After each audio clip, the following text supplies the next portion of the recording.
Accidents. మొన్న ఒక పెద్ద ప్లేన్ క్రాష్, మళ్ళీ నిన్న ఒక పెద్ద యాక్సిడెంట్. ఫార్మాస్యూటికల్ కంపెనీలో పెద్ద పేలుడు. 3 ఫ్లోర్స్ అలా కిందకి వచ్చేసాయి. ఎంతమంది చచ్చిపోయారు?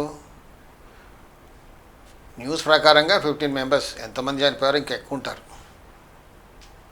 ఎంతో దూరం 5 కిలోమీటర్స్ వరకు కూడా ఆ సౌండ్ వినపడింది. అంటే ఫార్మాస్యూటికల్ కంపెనీస్లో ఇలాంటివి ఇన్ఫ్లేమబుల్ ఐటమ్స్ అంటూ ఉంటాయి.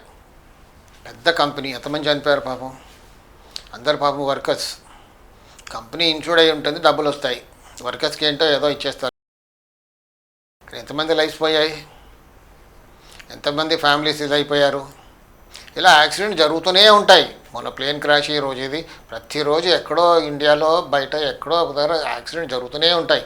రోడ్ యాక్సిడెంట్స్, ఫ్యాక్టరీ యాక్సిడెంట్స్ ఇలా జరుగుతూనే ఉంటాయి. చచ్చిపోతూనే ఉంటారు. కానీ ఆపేది అనేది ఏమి ఉండదు అక్కడ. ఇట్స్ అ కామన్ ప్రాక్టీస్ అంటారు. ఓ కంపెనీ ఒకసారి అవుతుందిలేండి, యాక్సిడెంట్స్ అవుతాయి, దానికి ఏముంది. ఎందుకంటే దీంట్లో ఇన్ఫ్లేమబుల్ ఐటమ్స్ ఉంటాయి, లిక్విడ్స్ ఉంటాయి. ఒకసారి అక్కడ ప్రెషర్ పెరిగిపోతే కూడా యాక్సిడెంట్ అయిపోతుంది. లేదా ఏమైనా ట్రిగర్ అవుతే కూడా, స్పార్క్ ట్రిగర్ అవుతే కూడా యాక్సిడెంట్ అయిపోతుంది. They know that. అవన్నీ ఉంటాయి. పెట్రోలియం ప్రోడక్ట్స్ ఉంటాయి, ఎన్నో లిక్విడ్స్ ఉంటాయి. మరీ ఇన్ఫ్లేమబుల్ అవుతే భూమిలో పెడతారు, అండర్ ది గ్రౌండ్ ట్యాంక్స్. అవి కూడా కొన్నిసార్లు పేలిపోతుంటాయి. నేను రిఫైనరీ చాలా చేస్తాను, ఆయిల్ రిఫైనరీస్లో ఒక సాల్వెంట్ ప్లాంట్ అనేది ఒకటి ఉంటుంది, వెరీ హైలీ ఇన్ఫ్లేమబుల్. అక్కడ మన మొబైల్ ఫోన్ కూడా అలౌడ్ కాదు. ఎందుకంటే ఆ రింగ్ టోన్ కూడా దాంతో ఫైర్ ట్రిగర్ అయ్యేది ఉంటుంది. సో అక్కడికి వెళ్ళేప్పుడు మాత్రం వితౌట్ ఫోన్ వెళ్ళాలి లోపల, చాలా జాగ్రత్తగా. సాల్వెంట్ ప్లాంట్స్లో హైలీ ఇన్ఫ్లేమబుల్ హెక్సిన్ అనే లిక్విడ్ ఉంటుంది అందులో. అలా ప్రతి ఫ్యాక్టరీలో ఏదో ఒకటి, కెమికల్ ఫ్యాక్టరీస్లో ఏదో ఒకటి ఉంటుంది. ఆ ట్యాంకులో ప్రెషర్ పెరిగిపోవడం, లేకపోతే ఎక్కడో స్పార్క్ రావడం. సో ఈ మానిటర్ చేసే ప్రాసెస్ కూడా ఉంటుంది, అలారం సిస్టమ్ ఇవన్నీ ఉంటాయి. అయినా ఇలా జరిగిపోతూనే ఉంటుంది. వాస్తు ప్రకారం నేను ఎందుకు ఇలా స్ట్రెస్ చేస్తున్నానంటే, ఇన్ని కోట్లు ఖర్చు పెట్టి ఫ్యాక్టరీస్ కడతారు. పొల్యూషన్ కంట్రోల్ బోర్డ్స్ కూడా ఉంటాయి. వీళ్ళకి సెప్టిక్ ట్యాంక్స్ ఉండాలి, అన్నీ ఉండాలి వీళ్ళకి కూడా. ఆ వాటర్ అంతా క్లీన్ చేసి బయటకు పంపించడానికి, లేకపోతే ఎన్విరాన్మెంట్ క్లియరెన్స్ రాదు. ఇన్ని కోట్లు ఖర్చు పెట్టి పెద్ద పెద్ద ఫ్యాక్టరీస్ కట్టి ఇంతమంది లైఫ్స్, ఎందుకంటే ఎంతోమంది వర్కర్స్ ఉంటారు అందులో, వందల మంది వర్కర్స్ ఉంటారు, ఎన్నో షిఫ్ట్లు నడుస్తూ ఉంటాయి. హై రిస్క్ ఫ్యాక్టరీస్ ఇవన్నీ కూడా. ఎప్పుడేం జరుగుతుందో చెప్పలేము. టెక్నికల్గా స్పార్క్ వచ్చిందా, ప్రెషర్ పెరిగిపోయిందా, పేలిపోతాయి. పేలిపోతే మాత్రం డిజాస్ట్రస్గా ఉంటుంది.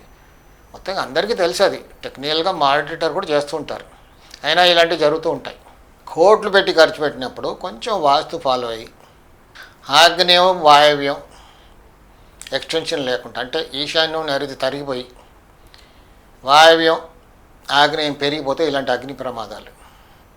ఇంత కోట్లు పెట్టి ఖర్చు పెడుతున్నాం, సింపుల్గా చిన్న ఫండం వాస్తు పాటించి కట్టుకుంటే తప్పేం లేదుగా.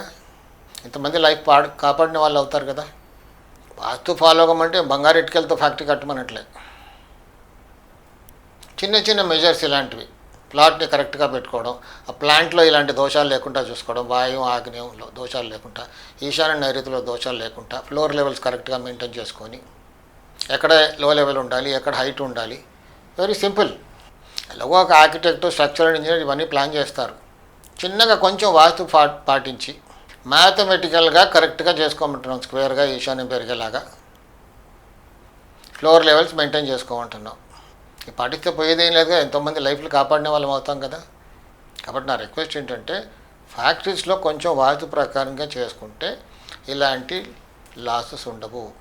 Not financial losses, life losses. పేలిపోయింది, యాక్సిడెంట్ జరిగిపోయింది, ఇన్సూరెన్స్ వస్తుంది. ఫ్యాక్టరీ స్థాపించిన తనకి నష్టమేం లేదు, మళ్ళీ కట్టుకుంటాడు, మళ్ళీ ఫ్యాక్టరీ రన్ అవుతుంది. బట్ లైఫ్, ఇన్ని ప్రాణాలు పోయి ఆ ఫ్యామిలీస్ ప్రాణం మళ్ళీ రాదు కదా. కాబట్టి కొంచెం జాగ్రత్తగా, government should make it mandatory. Environmental permission అప్పుడు కొంచెం, బిల్డింగ్ ప్లాన్ పర్మిషన్ అప్పుడు కొంచెం ఇవన్నీ లేకుండా చూసుకుంటే, మ్యాండేటరీ చేస్తే ఎన్నో లైఫ్స్ కాపాడిన వాళ్ళం అవుతాం. ఆ పుణ్యం కూడా దక్కుతుంది. సాయి రక్ష.